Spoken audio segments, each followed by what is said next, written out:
Focus Cinema, where we focus on the film, and yes, I'm giving you my top 10 favorite of 2022, plus honorable mentions that'll get me up to my top 20, and of course, I'd love to know what your list is down in the comments below, so we'll get off with those honorable mentions spread out throughout the video. First, we got at number 20, Bullet Train, Barbarian, The Outfit, Bardo, and Strange World. Now going into my top 10, we have Puss in Boots: The Last Wish, one that is really artistic in its animation style, a biggest surprise of the year, and is just going over these deep messages that I just did not expect to get from DreamWorks, and specifically from Puss in Boots, which I do love the character, but the own independent film that was his first film just wasn't the greatest for what it's going for. So going into this sequel, I had a big surprise with all the different styles of animation and the messages that really hit home in the end.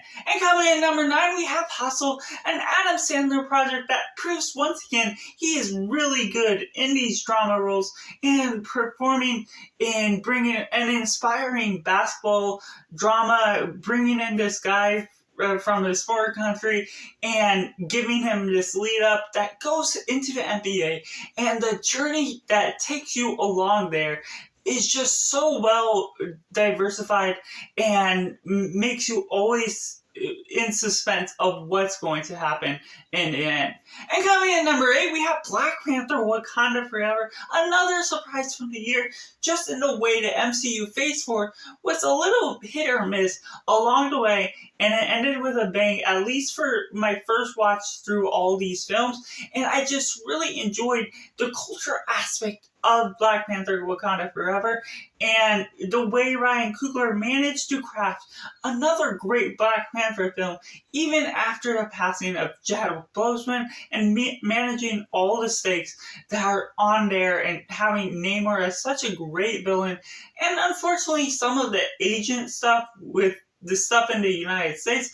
sort of interrupted some great moments that it was just set up for Phase 5 and so on, but overall, I enjoyed the film for what it was. And coming in number 7, we have Top Gun Maverick, one that was just so visceral in the experience, especially in the theater, the way Tom Cruise managed to bring such great training that there were so many months of preparation for this film specifically that they actually flew the jets in the air and also gotten about creating such a fantastic sequel that really proves something of a great cinema experience. And coming in number 6, we have The Fabelmans, Steven Spielberg's next great film that is based on his true life, and it's very interesting how they change some things based on just the name change, and having some emotional experiences, some great experiences, but just a love letter to film and how Steven Spielberg got into filmmaking in general. And of course, we're halfway there, so we'll give you more honorable mentions from my 15 to number 11. Mr. Harrigan's Phone, Suts, Knives Out, The Glass Onion, The Menu, and Men. So of course, if you haven't already, make sure to comment down below, make sure to like this video and subscribe if you're enjoying this video, having a blast, where we talk about this film culture community. So overall, going into my top 5, we have The Batman, one that's so grand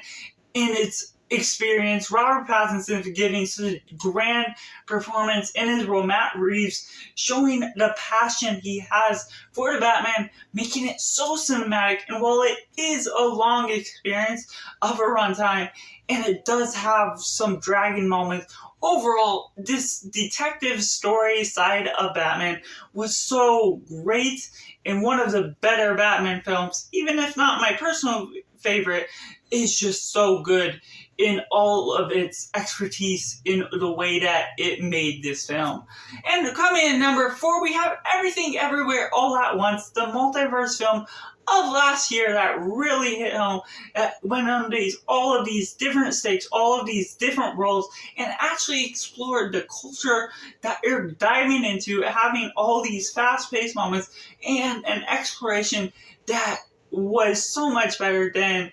the other films we got in the multiversal world thus far. And coming in number 3, we have The Northman, one that's so nitty gritty and gruesome.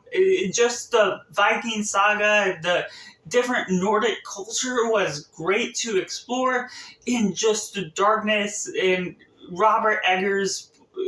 delivering on another masterpiece that's just so good for his experience in filmmaking and the way they were exploring all of this different land and the lifestyles that was involved. And coming in number 2, we have RRR, or Rise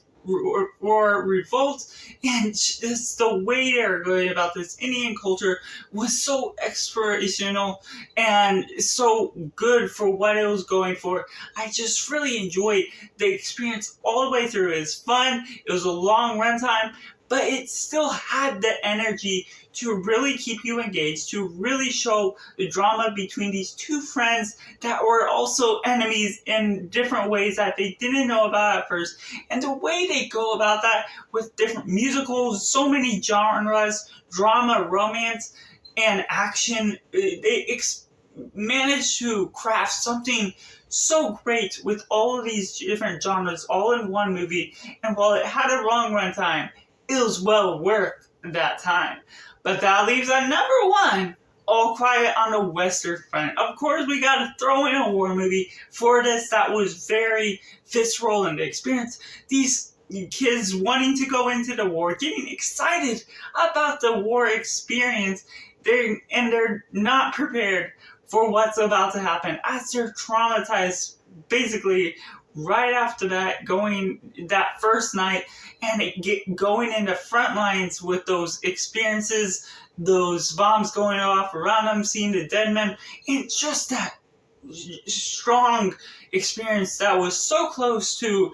replicating Come and See, and in some moments was just so grand, and just not one that's a light watch to go along and rewatch all the time, but one that definitely earns that number 1 spot of 2022. So that's just my picks for the top 20 of 2022, and I'd love to know yours down in the comments below. Make sure to like this video, subscribe, and also check out these other videos on the end screen now.